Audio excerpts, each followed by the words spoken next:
Welcome back to the morning show here on Arise News. Global oil prices are rebounding after a major Saudi Arabian oil refining facility was hit by a terrorist attack this week. The popular Brent crude is even projected to hit the $100 mark in the interim. What does all this hold for Nigeria as a major player in the global oil market, both as producer and consumer? Well, we're now being joined by Bismarck Rewane, Economic Affairs Analyst, Managing Director and Chief Executive Officer of Financial Derivatives Limited. Mr. Rewane was yesterday appointed as a member of an 8-man Presidential Economic Advisory Council, and he will also be speaking about this in our interactions with him. Welcome to the program. Good to have you again. So first, let me congratulate you on your appointment as a member of the Economic Advisory Council by President Buhari. Yes, thank you. Now, that council has a lot. I mean, it's coming at a time when the economy is not doing so well. You yourself, you've had to raise a number of issues about the economy. But what are you looking forward to? What are your expectations in terms of the priorities that that council may, recommend to the Nigerian government, and particularly to the president? First of all, I'm the chairman of the council is a seasoned economist. Yes. I think it speaks well to the intentions to bring not just economists, but economic thinkers. There's a big difference between being an economist and an economic thinker. Men of character and men of conviction. I think that's important. So let us say we'll congratulate the administration for having the courage to bring people who are known for their forthrightness and their capacity to say the truth and do whatever it takes for patriotic reasons and not for any financial reward for that matter. The country has been, or the establishment over the years, from inception, that's over the past 20, 30 years, has been inundated with influence peddlers and crony capitalists who are there to bribe takers and job seekers. So looking across this committee, I do not see those types. I don't know everybody there, but generally speaking, I can speak for those I know, and I know quite a few of them. There are people who are convinced they belong to different economic ideologies and schools of thought, but in the end, they share the common goal of increased growth, improve standard of living, tangible deliverables to the people. I think that's, but again, the chairman and the vice chairman and the team will get cracking. And yeah, some people have observed that the president is taking charge of this personally. We'll be meeting with the committee every quarter, and the vice president, who was leading the economic team previously, is out of this, although he will still be in charge of the National Economic Council. Well, what do you think are the clear indications in this regard? I don't know. Like, I don't want to comment on politics. No. We are purely economists, and to share our thoughts with the leadership. And I would assume that the leadership includes the vice president and the president. It's a team. It's a collective responsibility. Absolutely. The internal structural changes are not any of our responsibility. But why do you think those internal structural changes are also coming now? I mean, we have another really and truly before 2023 campaign elections start going again. Let's say another 2 years of solid work that can really go on in the government. Why do you think the president has decided to take this turn at this point in time? Or do you just think that it's a genuine state of the economy that anyone would look at and say, hey, we do need to make some changes? I'm not going to speculate as to why decisions are made, but strategy drives structure. Yeah. So when you decide your strategy, then you now have the structure that you're going to use to work with it, to achieve your goals. But the most important thing are the goals. They are the goals for growth, are the goals for improvement of the quality of life of Nigerians, and are you genuine about it? That's what is more important. The internal workings, the political wranglings and all that are not the business of economists. And absolutely. I'll be going into an area where I have no competence to comment on things. Well, let's talk about the situation with oil prices. I mean, since the 1991 Gulf War, the other day we saw, the pump price of oil just shooting up by about 20%, up to $71.95 dollars, and then it later came down after the intervention of the Americans when they said they will release their reserves to stabilize the market. What do you think the implication is for a country like Nigeria that is so heavily dependent on forex earnings from oil? You see, your destiny should be in your own hands. There are two elements to this. One is a technical problem, which is there was a drone bombing of Saudi facilities. So the initial reaction, markets exaggerate themselves in whatever direction. So the initial reaction was to push up price. That's technical. Fundamentally, the market is still in balance. And this thing will be corrected in 3 to 4 weeks, and you'll be back to normal. However, there's a much more fundamental problem.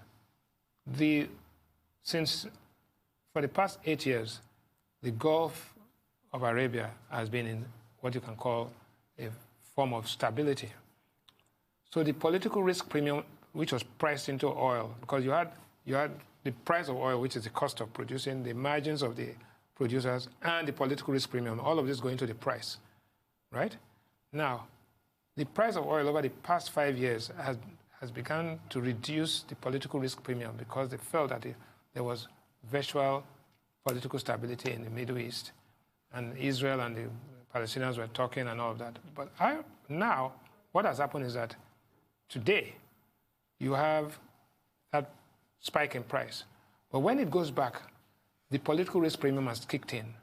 So even if the equilibrium price of oil is $60 a barrel today, you would find another $5 to $6 political risk premium until it is clear that, one, that there will be no reprisals. We do not know. Today is the Israeli election. We do not know what will happen the day after. We do not know what will happen from the U.S. Don't forget, the U.S. has 3 levels of geopolitical interest. There's what we call vital interest, there's what we call strategic interest, and what we call general interest. Oil, the petroleum reserves of Saudi Arabia, will be considered as vital. In other words, the President of the United States can actually take action without referring to Congress in those areas. Yeah, I mean, not going to move troops, but I'm saying that it is so critical. Like the Panama Canal was vital. The United States went to pick up Noriega and put him in prison in the United States. They didn't have to consult anybody. Yeah. Those are vital interests. Strategic interests like the invasion of Kuwait, and then you had to get Congress and all of that. So in conclusion, we cannot, yes, we will have a spike in the oil price, but it's not going to be a long-term thing. It does not take us away from the goal of diversification of our economy from oil dependence. Absolutely. And then, looking even at the front page of this day-to-day, 2020 budget, it says in the window, the federal government retains the $55 benchmark despite this oil price spike. So do you think the federal government then was right for that move? No, definitely. It's what I call a prudent move. Because let's do a pudding move. Prudent. Oh, prudent. I thought you said a pudding move. No, prudent move in the sense that you need to prepare yourself for the downturn. Let's analyze it. It's all about politics. President Trump wants to be re-elected. There are 2 things that are going to drive his re-election. The economy, but it depends on 2 major issues. One, if Jerome Powell has to bring down interest rates so that Americans pay less for their mortgage. 2, Americans have to pay less for driving around. So the pump price of petrol in the United States has to be stable or reduced. If those 2 things happen, and the Dow Jones, the stock market goes up, then Trump stands a good chance to be in the race. But if any of those things go against him, 1, interest rates cannot go much lower because they are pretty low, but let us assume that because of the inflationary pressure which this oil price spike will bring, then the meeting is today, the final day of the meeting of the Federal Reserve is today. If they now say, look, because of this, we have to hold back on reducing interest rates, then that to be a black eye to the Trump re-election campaign, right? Understand that. Secondly, we have to understand that globally, there are price leaders and price followers in the OPEC cartel. Saudi Arabia is a price leader. There's a delineation in OPEC between the Shiite Muslims, who are Iran and others, and the Sunnis. So disguised behind this OPEC war is the Islamic fundamental differences which have to be resolved. So we are in a treacherous path, right, in the global, and we have a recession threatening, right? If the price of oil was to increase, and then you have inflation at the same time as you have a reduction in growth, then you might go into what is worse is when you have stagflation, where you have stagnant growth and high inflation, then to be followed by a recession, which means that things collapse. So this is a very extremely trying time for policymakers, especially those in emerging markets like Nigeria, where we have no control. The things outside our control are more than things within our control. So these are trying times for us. Well, I mean, you mentioned politics. Politics is a key part of what we're seeing now in the Middle East. Do you see the possibility of an escalation of tension that could further drive up, oil prices, considering the fact that, Saudi Arabia and Iran are perpetually at each other's throats? The Houthi rebels in Yemen, who have taken responsibility for this attack. And this is not the first time they will attack oil facilities or oil fields in Saudi Arabia. And then you have the election in Israel today, with Netanyahu hoping to perform a magic by saying that he will annex the Jordan Valley and West Bank. And the West Bank, yes.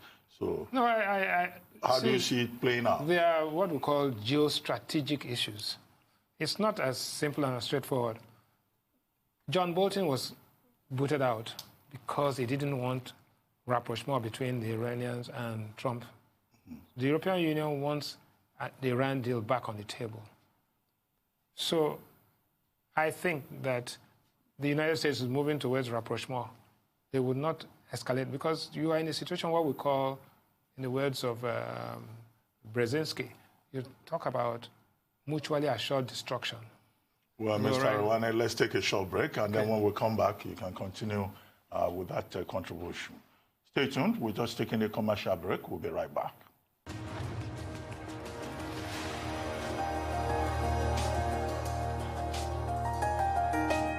Welcome back to the morning show here on the Arise News channel. Still with us in the studio is Bismarck Rewane, Economic Affairs Analyst, Managing Director and Chief Executive Officer of Financial Derivatives Limited, and now a member of the Presidential Economic Advisory Council. Now, we're talking about the Middle East, yes, Iran and all of that, and the political side of I said, typically in geostrategic terms, you have what we call mutually assured destruction, where both parties know that if we carry out escalating matters, we could. The opposite of mutually assured destruction is solitary assured destruction, SAD. So from SAD you go to MAD. We've gone from SAD to MAD, and now we have a kind of geopolitical equilibrium. I do not see the benefit in escalating things. The balance of power. Yes. And you can see the Russians have said, leave Iran alone. You know what happened in Syria. So people have their scopes of influence, and it's not in anybody's interest when the global oil markets are in balance to disrupt things. Don't forget, we have Venezuela, right? So, and that Venezuela is probably one of the largest oil producers potentially. That is unresolved. Then if you add Iran to it, and we have the Qatar problem, even though they produce mainly gas. So one would say that at this point in time, because we are in an election season in the US, we have Brexit and a general election pending. We have Europe in, kind of even kill. Uncertainty. Right? Even in Russia, there are problems. And the Chinese are looking very carefully at the situation. So you see, any economic downturn which is not handled in a coordinated manner, like what happened when George Bush II was there, and they coordinated the global recession. If you have a disorderly economic outcome, the global economy as we know it, and civilization as we see it, can be threatened. So, and I think those who are in charge of things globally know that you can't have a recession looming, you can't have uncertainty in Europe and about trade and protectionism, and then you throw into that mix a conflagration in the oil region of the Middle East. It's very dangerous. I think there's enough maturity in the room to ensure that we maintain stability. Absolutely. Hopefully reason will prevail. Absolutely, Yep. I'm sure. And of course, we also kind of violated our OPEC sanctions too, going above. Yes, I was going to say that do you think that we're going to get any more possible sanctions for going over this supply agreement that we had? I don't think so. But well, let me add to that. Are you sure the Bloomberg story is true? Oh, that's, yes. Because that's I queried it. I said, this is Bloomberg saying that, we've gone this far. And NMPC has not corroborated that figure. No, I know there are three places to check. There's NMPC, there's Bloomberg, and there's OPEC side. So we have to verify that with OPEC. However, having said that, I think there's something that we miss. The oil that comes out of Nigeria are in three different categories, apart from condensates. There's land and swamp, where we have the joint ventures. In those particular assets, Nigeria gets an average of 55 to 60%. In other words, 100 barrels come out of the ground, 60 barrels come to us, and 40 goes to the operator. Then you have the offshore, where you have the more friendly production sharing contracts. In those cases, probably about 70 to 30%, right? Or maybe, slightly 70-30 will be the average. Then you have the deep water, which is very far out, where because of the onerous conditions and, you have to give the operator more incentives. We are beginning to get more of the oil that is coming from the deep water and from the offshore. Those assets generate oil, produce oil, which is not that revenue accretive to Nigeria. So even if you are producing 200,000 or 300,000 barrels from Bonga or from the other one, escaped me now. If you are producing from those areas, what you are going to be getting is at best maybe $20 or $30, 30 barrels from every 100, because they have to do their recovery, their cost recovery, and all the other things that go into, because they've signed a signature bonus for you and giving some money up front. So even if the price of oil is increasing and your production is increasing, your revenue may not increase in that corresponding manner. So there's still a revenue problem, right? By the time you factor in vandalism, vandalism and theft and all of that. So you now go back to what is more critical, which is we're going to do the FID, the final investment decision for the Train 7 for LNG. If you have that, because gas is now contributing 14.3% to export earnings, and oil is now 78%. So there are shifts that are strategic or to our benefit, but the revenue impact of these shifts is not going to be felt in the short term. So we have higher oil price, fair enough. We have revenues that are skewed in favor of our operating partners. And then we have the fact that this is only technical. Fundamentally, the market will come back into equilibrium. So it's at 80 or something, and therefore we go to bed. There's work to be done, and I'm sure the leaders know that, and they will do the appropriate thing at the appropriate time. Well, I'd like to have your thoughts on this story, which is also on the front page of this day. The directive by the central bank that deposit money banks should meet a ratio of 60% loan-to-deposit ratio. Yes.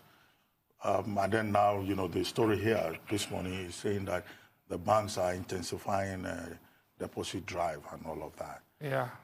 So what's your take on all of this? It's interesting because it's moral suasion, we call it, right? Okay.